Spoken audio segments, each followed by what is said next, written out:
Uchinchi ko'rishimiz bu TRG, sefalografiya. Zahvat bosiladi. TRGda asosan ortodontlarimiz foydalanishyapti.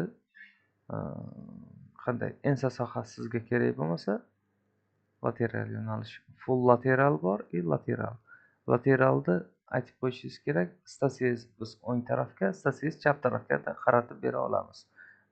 Apparatga qo'yilgan shu berjatilini o'zgartirishingiz bilan bemorni xohlasangiz o'ng tomondan, xohlasangiz chap tomondan olib berishimiz mumkin.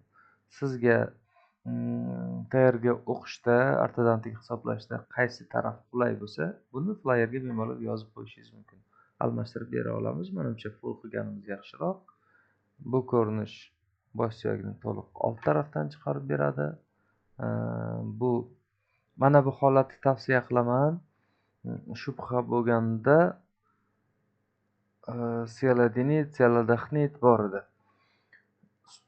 Til osti so'lak bezni protogi, so'lak chiqish protogida tosh yig'ilish kasalligi bor. Nos chekadigan, sigaret chekadigan, gigiyenasi yaxshi bo'lmagan bemorlarimizda trubkada tosh yig'iladi. Mana shu ko'rinishda olingan TRG snimkada toshlarning nechtaligi, joylashishi, hajmi, kattaligi juda aniq ko'rinadi.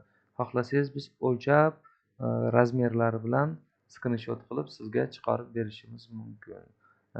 Ana bu ko'rinish og'iz ochiq holatda, mana yuqoriga pastki joylarda shunday ko'rinishda berish mumkin. Buni yana bitta qulayligi,